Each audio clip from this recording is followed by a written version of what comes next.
வணக்கம் நண்பர்களே. ஜோதிட ரீதியாக இந்த வருடத்தில் மேஜரான கிரகங்களுடைய பயிற்சிகள் என்பது இருக்குது. அதுலேயும் குறிப்பாக வருட கிரகங்கள் என்று சொல்லக்கூடிய குரு, சனி மற்றும் ராகு கேதுக்களுடைய பயிற்சிகள் வரிசையாக இருக்குது.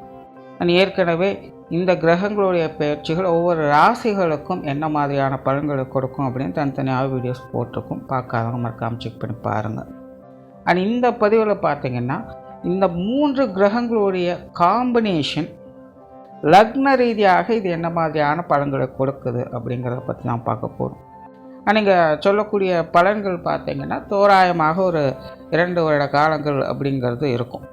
காரணம் ஜோதிட ரீதியாக குரு ஒரு வருட காலம் ஒரு ராசியில் சஞ்சாரம் செய்யும். ராகு கேதுக்கள் 1.5 வருட காலங்கள் சஞ்சாரம் செய்யும். சனி 2.5 வருட காலங்கள் சஞ்சாரம் செய்யும். அது தவிர இந்த காலகட்டங்களில் இடைப்பட்ட காலகட்டங்களில் ஒரு 5 மாத காலகட்டங்களுக்கு வக்ரம், அதிசாரம், அஸ்தங்கம் போன்ற நிலைகளும் இந்த கிரகங்கள் மாறுபட்டு சஞ்சாரம் செய்துட்டு வரும். ஸோ இதெல்லாம் தோராயமாக ஒரு கணக்கு எடுக்கும்போது அப்ராக்சிமேட்டாக பார்த்திங்கன்னா ஒரு 2 வருட காலங்களுக்கு இந்த கிரகங்களுடைய நிலைகள் அப்படிங்கிறது இப்படி தான் செயல்பட்டுட்டு இருக்கும். மேற்கொண்டு பதிவுகளை பார்க்கறதுக்கு முன்னாடி ஒரு சில விஷயங்கள் எப்போவுமே லக்ன ரீதியான பதிவுகள் போடும்போது ஒரு கமெண்ட் ரெகுலராக வந்துடும், சார் இது ராசிக்கும் பொருந்துமா அப்படின்னு. அதை பற்றி ஏற்கனவே நிறைய விளக்கங்கள் சொல்லி இருக்கும். பட் இருந்தாலுமே அந்த கேள்விங்கிறது வந்துக்கிட்டே தான் இருக்கும். ஸோ இங்கே சொல்லக்கூடிய லக்ன பலன்கள் அப்படிங்கிறது ராசிகளுக்கும் பொருந்தும். பட் ஒரு 50% பொருந்தும், முழுக்க பொருந்தாது. ஒரு 50% அந்தந்த ராசிகளுக்கும் அதனுடைய பாதிப்புகள் அப்படிங்கிறது இருந்துக்கிட்டு இருக்கும். அண்ட் இன்னொரு விஷயம் பார்த்திங்கன்னா லக்ன பலன்கள் அப்படிங்கும்பொழுது அங்கே எப்போவுமே பாசிட்டிவ் நெகட்டிவ் கலந்து தான் இருக்கும். இந்த ராசி பலன்களை சொல்கிற மாதிரி ஒரே மாதிரியான பாசிட்டிவான விஷயங்களோ அல்லது ஒரே மாதிரியான நெகட்டிவான விஷயங்களோ இங்கே இருக்காது. கண்டிப்பாக ஒரு சைடில் பாசிட்டிவ் இருந்ததுன்னா இன்னொரு சைடில் அது நெகட்டிவாக இருக்கும். அதுதான் ஒரு கதவு அடைத்தால் மறு கதவு திறக்கும் அப்படின்னு சொல்லுவாங்க. அது ஜோதிடத்தில் இந்த விஷயங்களுக்கும் பொருந்தும். மெயினாக இந்த லக்ன பலன்களே இதை பற்றி தெரிஞ்சுக்கிறதுக்கு தான். அதாவது எதெல்லாம் நம்ம லக்ன ரீதியாக ஃபேவராக இருக்குது, அன்ஃபேவராக இருக்குது அப்படின்னு புரிஞ்சுக்கிட்டோம்னாலே அது சார்ந்த விஷயங்களை மட்டும் கொஞ்சம் கேர்ஃபுல்லாக இருந்துட்டால் போதும். மற்ற விஷயங்களை பற்றி நம்ம கவலைப்பட வேண்டியது இருக்காது. அது எப்படி இருந்தாலும் சரி கடை தெரிந்துடும். பிரச்சனை இருக்கக்கூடிய விஷயங்களை எது என்னன்னு பார்த்து தெரிஞ்சுட்டு அதில் மட்டும் கவனமாக இருந்துட்டால் போதும். நல்லது நடக்கக்கூடிய விஷயங்களை பற்றி கூட பெருசாக கவலைப்படும். ஏன்னா எப்படி இருந்தாலும் அது நல்லது தான் நடக்க போகுது. எதுவுமே தொடர்பில்லாத விஷயங்களை பற்றும் பெருசாக கவலைப்பட வேண்டிய, ஏன்னா அது எதுவுமே ஆக போகிறது கிடையாது. ஸோ எது பாசிட்டிவாக இருக்குது எது நெகட்டிவாக இருக்குதுன்னு பாயிண்ட் பண்ணக்கூடிய விஷயங்களை தான் இந்த லக்ன பலன்கள் அப்படிங்கிறது சொல்லும். ஸோ இனி லக்ன ரீதியாக இந்த குரு, சனி மற்றும் ராகு கேதுக்களுடைய பயிற்சிகள் எப்படி இருக்கும் அப்படிங்கிறத பார்க்கலாம். ஆனால் இந்த வருடம் பார்த்திங்கன்னா முதல்ல சனி பயிற்சி என்பது இருக்குது. அதாவது திருக்கணிதப்படி சனி பயிற்சி இருக்குது. அதுக்கப்புறமா ராகு கேது பயிற்சி வரும். அதுக்கப்புறமா குரு பயிற்சி வரும். ஸோ பலன்களும் பார்த்திங்கன்னா இந்த ஆர்டரில் தான் இருக்கும். தவிர இந்த பதிவு பார்த்திங்கன்னா கொஞ்சம் லென்த்தியாகவும் அதே போல் கொஞ்சம் கன்ஃபியூஷனாகவும் இருக்கும். காரணம் அதை பற்றி ஏற்கனவே இந்த ராசி பலன்களை விரிவாக சொல்லியிருக்கோம். பட் இங்கே சிம்பிளாக சொல்கிறேன். இந்த வருடத்தினுடைய இந்த கிரக அமைப்புகளே பார்த்திங்கன்னா ஒரு தக் ஆஃப் லைஃப் மாதிரி ஒன்றுக்கொன்று சளைச்சதில்லை அப்படிங்கிற நிலைகளில் தான் செயல்பட்டுக்கிட்டு இருக்கும். ஆக ஒரு சைடில் ஒரு பாசிட்டிவான விஷயங்கள் வேலை செய்யுது அப்படிங்கும்பொழுது இன்னொரு பக்கம் நெகட்டிவான விஷயங்கள் அதே வீரியத்தோடு அங்கே வேலை செஞ்சுக்கிட்டு தான் இருக்கும். அப்போது ஒரு சைடில் நமக்கு சரின்னு தெரியிற விஷயம் இன்னொரு சைடில் போய் பார்க்கும்போது தவறாகத்தான் இருக்கும். அதனால் பலன்கள் கொஞ்சம் கன்ஃபியூஷன் ஆகிற மாதிரி தான் இருக்கும். முடிஞ்ச அளவுக்கு கொஞ்சம் ஸ்கிப் பண்ணாமல் பாருங்கள். நீ மேற்கொண்டு உங்கள் லக்ன ரீதியாக இனி எப்படி இருக்கும் அப்படிங்கிறத பார்க்கலாம். சிம்ம லக்னம். உண்மை, உழைப்பு, உயர்வுன்னு நேர்மையாக வாழக்கூடியதில் திறமை பெற்றவங்க இந்த சிம்ம லக்னக்காரங்க. அதே நேரம் சங்கடம் வரக்கூடிய காலகட்டங்களில் சாமர்த்தியமாக செயல்படக்கூடியவங்களும் இந்த சிம்ம லக்னக்காரங்க. இயற்கையாகவே எப்பேற்பட்ட சூழ்நிலைகளும் சமாளிக்கக்கூடிய திறன் இவங்ககிட்ட இருக்கும். ஆனால் என்னதான் திறமை பெற்றவங்களாக இருந்தாலும், எவ்வளவுதான் சாமர்த்தியசாலிகளாக இருந்தாலும் வாழ்க்கை பாடத்தை புரிஞ்சுக்கிறது அப்படிங்கிறது ரொம்பவுமே கடினமான ஒன்று. எப்போ என்ன நடக்கும் அப்படிங்கிறது யாருக்குமே புரியாது. கால சுழற்சியால் நல்லது கெட்டதாக மாறும், கெட்டது நல்லதாக மாறும், சரியெல்லாம் தவறாகும், தவறெல்லாம் சரியாகும். காலத்தை பொறுத்த வரைக்கும் ஒரே மாதிரியான நேர்கோட்டு பாதை என்பதே கிடையாது. உண்மையிலே இந்த ஒரு விஷயத்தை சிம்ம லக்னக்காரங்க இப்போதைக்கு புரிஞ்சு வச்சிருப்பாங்க. ஏன்னா சமீப காலமாக சிம்ம லக்னக்காரங்களுக்கு வாழ்க்கை என்பது சுமையாக மாறிக்கிட்டு இருக்கு. நான் சிவனேன்னு இருக்குன்னு நினச்சாலும் என்னை சுற்றி இருக்கிறவங்க சும்மா விட மாட்டேங்கிறாங்க. சொன்னபடி கேளு, மக்கள் பண்ணாத, தேவையில்லாமல் எங்கிட்டயே வந்து இடைஞ்சல் பண்ணாதன்னு வம்படியாக மற்றவங்க கூட போய் வம்பு சண்டை போட வேண்டிய சூழ்நிலைகள் தான். கூட இருக்கிறவங்க கிட்ட அனுசரணையாக போய் உருப்படியாக ஏதாவது ஒரு வேலைகளை கேட்டால் கூட எல்லுன்னா என்னையா வந்து நிற்கிறேன்னு அவங்க பெருமையை சொல்ல போக, ஆனால் நாம் என்ன கேட்டோம், இவங்க என்ன செஞ்சுருக்காங்க, நம்ம குழம்பி போக சூழ்நிலை தான் சிம்ம லக்னக்காரங்க மாட்டிகிட்டு இருக்காங்க. கடைசியில் இதற்கு பேசாமல் நம்மளே எல்லாத்தையும் செஞ்சுருக்கலாமேங்கிற சங்கடம் தான். ஆக யாரையும் எதற்காகவும் எந்த ஒரு விஷயத்திற்காகவும் எதிர்பார்க்கவே முடியறதில்லை. ஆனால் சூழ்நிலைகளோ மற்றவங்களுடைய சப்போர்ட் இல்லாமல் எதையும் செய்யவும் விட மாட்டேங்குது. மற்றவங்களை சேர்த்துக்கிட்டா கூட இருக்கிறவங்களே தேவையில்லாத பிரச்சனைகள் ஏற்படுத்திக்கிட்டு இருக்காங்க. சேர்த்துக்காமல் போனால் அதையும் ஒரு பிரச்சனையாக மாற்றுறாங்க.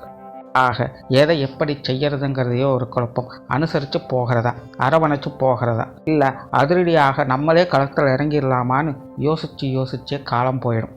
அதையும் மீறி ஒரு சில விஷயங்களை இப்போ நல்ல விதமாக பூர்த்தி செஞ்சாலும் கூட அதனுடைய விளைவுகளாவது நமக்குன்னு உருப்படியாக ஒரு பிரயோஜனமாக இருக்கான்னு பார்த்தா அதுவும் கிடையாது.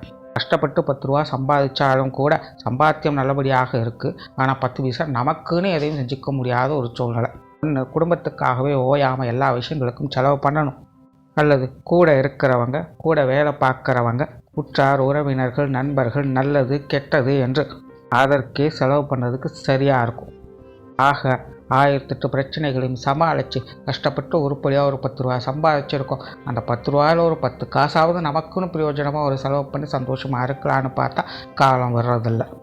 ஆக எல்லாம் செஞ்சாலும் சூழ்நிலை இப்படித்தான் இருக்குது. எதுக்கு இவ்வளவு சிரமப்பட்டு எல்லா விஷயங்களும் செஞ்சு கஷ்டப்படணும்? அதுக்கு ஒன்றும் செய்யாமல் சும்மாவே உட்கார்ந்தாரலான்னு பார்த்தா அப்படி உட்காந்தா அதுக்கு மேலே ஒரு கஷ்டம்.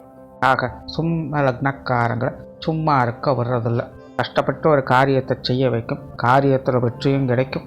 ஆனால் அந்த ஜெயத்தால் தனக்குன்னு ஏதாவது பிரயோஜனம் இருக்கான்னு பார்த்தா ஒன்றும் இல்லை. சரி, இவ்வளவு சிரமப்பட்டு வேலைகளை செஞ்சுருக்கமே, உடன் இருக்கிறவங்க மற்றவங்க ஏதாவது பாராட்டுறாங்களான்னு பார்த்தா அதுவும் கிடையாது. ஆகாதவங்க நில்லான குத்தம், உட்கார்ந்தாலும் குத்தங்கிற மாதிரி வசப்பாடிக்கிட்டே இருக்க வேண்டியதான். முகத்துக்கு முன்னாடி சிரித்து பேசுகிறாங்க, முதுகு பின்னாடி முறைச்சிக்கிட்டு போகிறாங்க. நெருங்கி பழகினவங்க கூட தற்போதைய நிலையில் பரிகாசமாகவே பேசி வர்றாங்க. என்ன காரணம் ஒன்றும் புரியலை. நல்லா தானே பழகிட்டு இருந்தாங்க, ஏன் இப்போ இப்படி நம்மளை பற்றி பேசுகிறாங்க, நம்மக்கிட்டே ஏன் தேவையில்லாமல் வம்பிழுக்கிறாங்க? அதுவும் நேரடியாக போட்டி போட்டு சண்டையிட்டாலும் கூட எதிர்த்து ஜெயிக்கலாம். மறைமுகமாகவும் பரிகாசமாகவே எல்லா விஷயங்களும் செய்கிறதுனால யாரையும் நேரடியாக எதிர்க்கிறதுக்கும் வழியில்லை. ஆக சூழ்நிலையானது முள்ளில் விழுந்த சேலை போல எப்படி போனாலும் நமக்கு தான் சேதங்கிறது புரிஞ்சு போச்சு. இந்த காலமானது எவ்வளவு வினோதமாக செயல்படுதுங்கிறத இங்கே தான் புரிய வைக்குது. என்ன தான் சாமர்த்தியம் பெற்றவங்களாக இருந்தாலும், திறமைசாலிகளாக இருந்தாலும், அதிர்ஷ்டம் பெற்றவங்களாகவே இருந்தாலும் கூட கால நேரம் சரியில்லை அப்படின்னா ஒன்றும் பண்ண முடியாது. சத்தமில்லாமல் அமைதியாக இருக்க வேண்டியதுதான். காரணம், முக்கியமான கிரக அமைப்புகள் சமீப காலமாகவே சிம்ம லக்னக்காரங்களுக்கு கொஞ்சம் கோக்குமாக்காகவே வேலை செஞ்சுட்டு இருக்கு. நல்லது மாதிரி ஒரு கெட்டதை கொடுக்குது, கெட்டது மாதிரி ஒரு நல்லதை கொடுக்குது. ஆக நல்லதுன்னு நம்பி பக்கத்தில் போகும்பொழுது நல்லது கெட்டதா மாதிரி ஒரு பிரச்சனை ஏற்படுத்துது. கெட்டதுன்னு நினச்சி அது ஆரம்பத்தில் விலகி போயிடும். பின்னாடி பார்க்கும்போது தான் அடடா நம்ம அன்னைக்கு அப்படி நினச்சோமே, ஆனால் அது அப்படி இல்லையே, இப்படி ஆயிருக்கேன்னு நினச்சி கடைசி நேரத்தில் புலம்ப வைக்குது. ஆக ஒன்று நினச்சி பக்கத்தில் போனாலும் பிரச்சனை, போகாமல் விட்டாலும் பிரச்சனை. ஆக திரும்பவும் முள்ளில் மேல் விழுந்த சேலை. எப்படி போனாலும் நட்டம் நமக்கு தான். இந்த நிலை எப்போ தான் மாறும்? என்ன மாதிரியான காலம் இது? என்ன மாதிரியான வாழ்க்கை இது? ஒன்றுமே புரியலை. வயதில் மூத்தவர்களும் நல்ல அனுபவசாலிகளும் கூட வாழ்க்கையில் திக்குமுக்காடி நிற்கக்கூடிய ஒரு காலகட்டமாகவே சிம்ம லக்னக்காரங்களுக்கு இருக்குது. பேர்பட்ட நிலைகள் இருக்கக்கூடியவங்களுக்கு அந்த நிலைனா சாதாரண நிலையில் இருக்கக்கூடியவங்க என்ன செய்ய முடியும்? ஒன்றும் பண்ண முடியாது. இப்படியே வாழ்க்கை போகிற போக்கில் போய்கிட்டு இருக்க வேண்டியது தான். ஆனால் சிம்ம லக்னக்காரங்களை பொறுத்த வரைக்கும் இதுவும் கடந்து போகும். எல்லாம் நன்மைக்கேங்கிற நம்பிக்கையும் மனோதைரியம் மட்டும்தான் அவங்களுக்கு உதவிகரமாக இருக்குது. இப்படிப்பட்ட சூழ்நிலைகளில் இனி அடுத்தடுத்து வரக்கூடிய கிரக அமைப்புகள் எப்படி இருக்கும்? இந்த வருடங்களுடைய பயிற்சிகள் தொடர்ச்சியாக இருக்கிறதுனால வாழ்க்கையில் மாற்றங்கள் என்பது கண்டிப்பாக உறுதி. ஆனால் அந்த மாற்றங்கள் வாழ்க்கையில் ஏற்றங்களை ஏற்படுத்துமா, சங்கடத்தை குறைக்குமா? இதுதான் கேள்வி. சரி, அது எப்படி இருக்குன்னு பார்ப்போம். முதல்ல சனியோடைய அமைப்பு. கிரகாதிபத்தியில் சனியானவர் அசுப கிரகமாக கருதப்படும். லக்ன ரீதியாக பார்க்கும்போது சனியானவர் 6ஆம் இடத்திற்கும் 7ஆம் இடத்திற்கும் அதிபதியாக வரக்கூடியவங்க. ஆக கிரகாதிபத்திய வகையிலும் சரி, ஸ்தான பலனின் அடிப்படையிலும் சரி, சனியானவர் போட்டிக்கு போட்டியாக செயல்படக்கூடியவங்களாகவே இந்த சிம்ம லக்னக்காரங்களுக்கு விளங்குறாங்க. அவங்க கடந்த ஒரு வருட காலமாகவே 7ஆம் இடத்துல ரொம்ப ஸ்ட்ராங்கான வகையில் அமர்ந்திருந்ததால் மற்றவங்க வகையில் தேவையில்லாத சங்கடங்கள், போட்டியான விஷயங்கள், மறைமுகமான எதிர்ப்புகள்னு பலவித சங்கடங்களை பார்த்து வந்த நிலைகளில் இனி அடுத்து சனியானவர் உங்களுடைய அஷ்டமஸ்தானத்துக்கு செல்ல இருக்காங்க. பொதுவாக அஷ்டமஸ்தானத்தில் சனி வர்றது அப்படிங்கிறதே கொஞ்சம் சங்கடம் தரக்கூடிய விஷயம்தான். ராசி ரீதியாக இருந்தாலும் சரி, லக்ன ரீதியாக இருந்தாலும் சரி, அஷ்டமச்சனி கஷ்டத்தை கண்டிப்பாக கொடுக்கும். சிம்ம லக்னக்காரங்க கவனமாக இருக்க வேண்டிய காலகட்டம் தான். குறிப்பாக உடல்நலம் சார்ந்த விஷயங்கள், பொருளாதார நிலைகள், குடும்ப ஒற்றுமை சார்ந்த விஷயங்கள், இது எல்லாத்துலேயுமே கண்ணும் கருத்துமாக இருக்க வேண்டிய ஒரு காலகட்டம் இது. கூட இருக்கிறவங்க யாருமே அனுசரித்து போதால் நல்லா தெரிஞ்சாச்சு. இதற்கு மேலே போட்டி போட்டு எந்த பிரயோஜனமும் கிடையாது. முடிஞ்ச அளவுக்கு அமைதியாகவும் பொறுமையாகவும் இருக்கிறது மட்டும்தான் வழி. காசு பண விஷயங்கள், கொடுக்கல் வாங்க விஷயங்கள், கடன் சார்ந்த விஷயங்களும் சிம்ம லக்னக்காரன் கவனமாக இருங்க. பொதுவாக இந்த காலகட்டங்களில் இந்த காசு பண சமாச்சாரங்கள் அது இருந்தாலும் பிரச்சனை, இல்லைனாலும் பிரச்சனைங்க தான். காசு இல்லாதவங்களுக்கு அது இல்லையேங்கிற கவலை, காசு இருக்கிறவங்களுக்கு இருக்கிறத உருப்படியாக காப்பாற்றணுமேங்கிற கவலை. ஆக இந்த காசு பண சமாச்சாரங்கள் மனசை கொஞ்சம் உழுக்க போகுது. கடன் சார்ந்த விஷயங்கள், கொடுப்பதானாலும் சரி, வாங்குவதானாலும் சரி, முடிஞ்ச அளவுக்கு தவிர்த்துக்கங்க. கண்டிப்பாக இந்த விஷயங்கள் தனிப்பட்ட முறையிலும் சங்கடத்தை ஏற்படுத்தும், மற்றவங்க வகையில் மனஸ்தாபங்களை ஏற்படுத்தும். ஆக எந்த அளவுக்கு முடியுமோ அந்த அளவுக்கு இந்த கடன் விஷயங்களை தவிர்க்க முயற்சி பண்ணுங்க. அஷ்டமஸ்தானத்தில் இருக்கக்கூடிய சனி இப்படியே வெறும் கஷ்ட நஷ்டங்களை மட்டும் கொடுக்கறதில்ல, ஒரு சில நல்ல விஷயங்களும் ஏற்படுத்தும். அதாவது வெளிநாடு சம்பந்தப்பட்ட விஷயங்களில் ஆதாயங்களை ஏற்படுத்தும். மெயினாக இந்த காலகட்டங்களில் நிறைய சிம்ம லக்னக்காரங்களுக்கு இந்த வெளிநாடு சகவாசங்கள்ங்கிறது சிறப்பாக இருக்கும். அது சார்ந்த விஷயங்களில் உங்களுடைய முயற்சிகள் நல்ல முறையில் கை கொடுக்கும். என்ன, குடும்பத்தை வச்சு கொஞ்சம் தனியாக இருக்க வேண்டிய சூழ்நிலைகள் ஏற்படும். இருக்கட்டும், கூடவே இருந்து மனஸ்தாபங்களை மட்டுமே பார்க்கறதுக்கு கொஞ்சம் ஒதுங்கி இருந்து அமைதியான சூழ்நிலைகளாவது ஏற்படுத்தலாங்கிற நிலைகளில் இந்த வெளிநாடு சகவாசங்களில் நன்மைகளை ஏற்படுத்தி கொடுக்கும். அதே போல் ஆன்மீக பலம், ஆன்மீக முன்னேற்றம் ஏற்படக்கூடிய ஒரு காலகட்டம். எல்லாமே நம்மளால் மட்டுமே நடக்கிறது கிடையாது, நமக்கும் மேலே ஒன்று இருக்குங்கிறது ஏற்கனவே புரிய வச்சிடுச்சு. இப்போது அதை பற்றக்கூடிய ஒரு காலகட்டமாக இருக்குது. அதாவது இதற்கு முன்னாடி வரைக்கும் எல்லாமே நான் தாங்கிற நிலை இருந்தது. அதற்கு பிறகு நமக்கும் மேலே ஒன்று இருக்குது அப்படிங்கிறத தெரிய வச்சது. இனி தெரிந்ததை முழுமையாக போய் இறுக பற்று கொள்ளக்கூடிய நிலைகளை ஏற்படுத்தும். அப்படி இந்த ஆன்மீக சமாச்சாரங்கள், யோக சாதனங்கள் அமைப்புகளில் ஈடுபடக்கூடிய நிலைகளை சிம்ம லக்னக்காரங்களுக்கு ஏற்படுத்தும். அடிக்கடி தனிமையை விரும்பி போவாங்க. மற்றவங்களோடு இணக்கமாக பழக பிடிக்காது, ஒதுங்கி இருக்கவே விரும்புவாங்க. எல்லாத்தையுமே தனித்து செயல்படவே முற்படுவாங்க. கொஞ்ச நாளைக்கு மற்றவங்களோடு இணக்கமாக இருக்கிறதுங்கிறது கொஞ்சம் சிரமம்தான். யாரையும் உருப்படியாக நம்புறதுக்கு இல்லை. குறிப்பாக மற்றவங்களோட வார்த்தைகளை கேட்டு தேவையில்லாத சங்கடத்தில் மாட்டிக்கொள்ளாதீங்க. சிறுகச் செய்தாலும் உங்களுக்கு நன்கு தெரிந்த விஷயங்கள், காரியங்களில் ஈடுபட்டு வருவதே சாலச் சிறந்தது. அதுதான் உங்களுக்கு உற்ற உபாயமாக இருக்குமே தவிர முன்ன பின்ன தெரியாத விஷயங்களில் முன்ன பின்ன அறிமுகமில்லாத நபர்கள் சொல் பேச்சு கேட்டு அந்த காரியங்களில் ஈடுபட்டு சங்கடத்தில் சிக்கிக்கொள்ளாதீங்க. இந்த சனியினுடைய நிலையை பொறுத்த வரைக்கும் வாழ்க்கை நிலையில் கொஞ்சம் மந்தத்தனத்தை ஏற்படுத்தும். ரொம்பவும் வேகமாக பறக்க போயிட்டு இருந்த வாழ்க்கை நிலை திடீர்னு ஸ்தம்பிச்சு அங்கேயே நின்ன மாதிரியான ஒரு சூழ்நிலையை பார்க்க வைக்கும். அடுத்ததாக வரக்கூடிய ராகுக்கேது. பொதுவாக கிரகாதிபத்திய வகையில் இந்த ராகுக்கேதுக்கு அசுப கிரகங்களாகவே கருதப்படும். ஆனால் ஜோதிட ரீதியாக பார்க்கும் பொழுது இந்த ராகுக்கேதுக்கள் என்பது வாழ்க்கையில் ஏற்படக்கூடிய அபரிவிதமான வளர்ச்சிகளுக்கும் அதிர்ஷ்டங்களுக்கும் உதவிகரமாக இருக்கக்கூடியவங்க. ஆக இந்த ராகுக்கேதுக்களை இப்போதைய நிலையில் முழுமையாக நல்லவங்கன்னு சொல்கிறதுக்கு இல்லை, கெட்டவங்கன்னு சொல்கிறதுக்கு இல்லை. சூழ்நிலைகள் எப்படியோ அதற்கு தகுந்த மாதிரி நினச்சிக்க வேண்டியதுதான். தவிர லக்ன ரீதியாக பார்க்கும்பொழுது இந்த ராகுக்கேதுக்கு சிம்ம லக்னக்காரங்களுக்கு எப்போவுமே ஒரு கலவையான பலன்களை தான் கொடுக்கும். அப்படிப்பட்ட ராகுக்கேதுக்கள் இது வரைக்கும் அஷ்டமஸ்தானத்தில் ராகும், 2ஆம் இடத்துல கேதுவும் இருந்து பலவித குழப்ப நிலைகளை கொடுத்துட்டு வந்த நிலைகளை இனி உங்களுடைய சப்தமஸ்தானத்தில் ராகவும் லக்னபாவத்தில் கேதுவும் அமரப்போகுது அடுத்த 18 மாதங்களுக்கு. பொதுவாக லக்ன சப்தமஸ்தானங்களில் ராகுக்கேதுக்கள் அமர்ந்துட்டாலே வாழ்க்கை நிலை பலவித ஏற்ற இறக்கங்களுக்கு உட்படும். வாழ்க்கை என்பதே வெறும் மாயை தான், இங்கே எதுவுமே உண்மை கிடையாது அப்படின்னு தத்துவம் பேச வைக்கும். ஆனால் அதே நேரம் உண்மையிலேயே யதார்த்த வாழ்க்கை என்பது என்ன அப்படிங்கிற நிலையும் உண்மையாக புரிய வைக்கும். வாழ்க்கையின் அனுபவங்களை முழுமையாக பெற வைக்கும். முன்பின் தெரியாத விஷயங்களில் கூட ஆர்வம் செலுத்தி அதனுடைய நுட்பத்தை அறிய வைக்கும். மதிநுட்பம், அறிவு நுட்பம் என்பது பெருகும். எதையும் மேலோட்டமாக பார்க்காமல் திட்டவட்டமாக அடி ஆழம் வரைக்கும் சென்று ஆதி முதல் அந்தம் வரை அனைத்து விஷயங்களும் ஆராய்ந்து தெளிவு பெறக்கூடிய நிலையை ஏற்படுத்தும். வாழ்க்கையில் எந்த ஒரு விஷயம், எந்த ஒரு கஷ்ட நஷ்டங்கள், எந்த ஒரு லாப நஷ்டங்கள் எதுவாக இருந்தாலும் அது எல்லாமே ஏன், எதற்கு, எப்படிங்கிற முழுமையான விவரங்களை புரிய வைக்கும். ஆக இந்த ராகுகேதுக்களால் சிம்ம லக்னக்காரங்களுக்கு காரிய ரீதியான விஷயங்களில் லாபங்களும் அனுகூலங்களும் கிடைக்குமாங்கிறது தெரியாது. ஆனால் அறிவுபூர்வமான விஷயங்களையும் ஆற்றல் ரீதியான விஷயங்களையும் உங்களுக்கான உண்மை நிலை என்ன என்பதை புரிய வைக்கும். அதே போல் இந்த ராகுகேதுக்களுடைய நிலையால் இல்லங்களில் சுப விசேஷங்கள், காரியங்கள் போன்ற தன்மைகள் ஏற்படும். குறிப்பாக திருமண அமைப்புகள், புத்திரவாக்கிய அமைப்புகள் உங்களுக்கு சிறப்பாக இருக்குது. அதிலும் குறிப்பாக இந்த ராகுகேதுக்களுடைய நிலையானது சுய ஜாதக ரீதியாக திருமண தோஷம், புத்திரவாக்கிய தோஷங்கள் இருந்தாலும் கூட அது எல்லாமே பரிகாரங்கள் மூலமாக நிவர்த்தி பெறக்கூடிய தன்மை பெற்று உங்களுக்கான புத்திரவாக்கிய அமைப்புகளும் திருமண அமைப்புகளும் நல்லபடியாக பூர்த்தி செய்து வைக்கும். இது சார்ந்த விஷயங்களில் உங்களுடைய தடைகள் அகல ஆரம்பிக்கும்.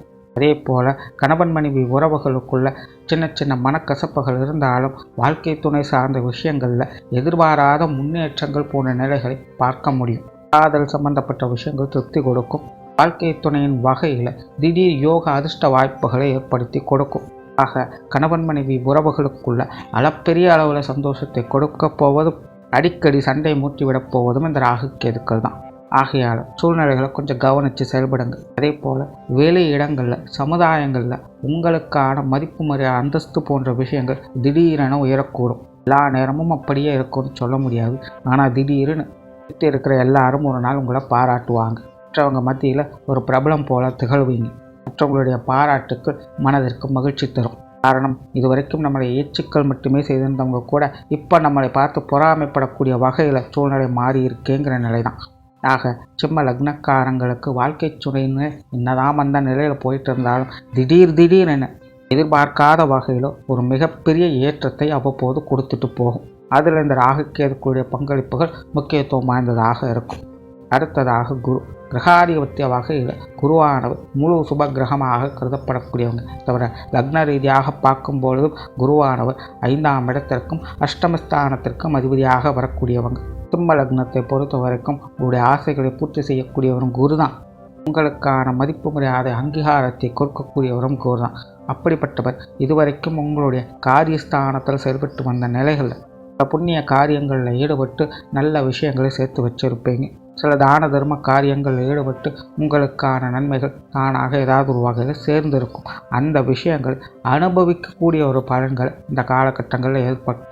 அதாவது இதுவரைக்கும் காரியஸ்தானத்தில் செஞ்செடுத்து வந்த குரு இனி அடுத்த ஒரு வருட காலத்திற்கு உங்களுக்கு லாபஸ்தானத்தில் செஞ்செடுத்து வருவாங்க. மற்ற கிரகங்கள் உங்களுக்கு பெருசாக சப்போர்ட் பண்ணல அப்படின்னாலும் கூட இந்த குருவனுடைய அமைப்பு உங்களுடைய வாழ்க்கை நிலையில் நல்ல மாற்றங்களை கண்டிப்பாக ஏற்படுத்தி கொடுக்கும். ஒரு கதவு அடைத்தால் மறு கதவு திறக்குங்கிறது இங்கு நிரூபணமாகும். மற்ற கிரகங்கள் அப்படி இப்படின்னு செயல்பட்டாலும் குருவனுடைய நிலையானது பலவித சங்கடங்களிலிருந்து உங்களை காப்பாற்றி மனதிற்கு தைரியத்தை கொடுத்துக்கிட்டு இருக்கும்.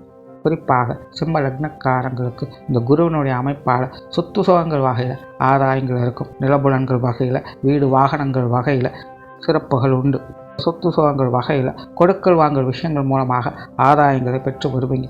நிறைய பேருக்கு பழைய சொத்துக்களை கொடுத்துட்டு புதிதாக மாற்றணுங்கிற எதிர்பார்ப்புகள் இருந்திருக்கும். அதெல்லாம் ஒரு சிலருக்கு கைகூடி இருக்கும், ஒரு சிலருக்கு வெயிட்டிங்கில் இருந்திருக்கும்.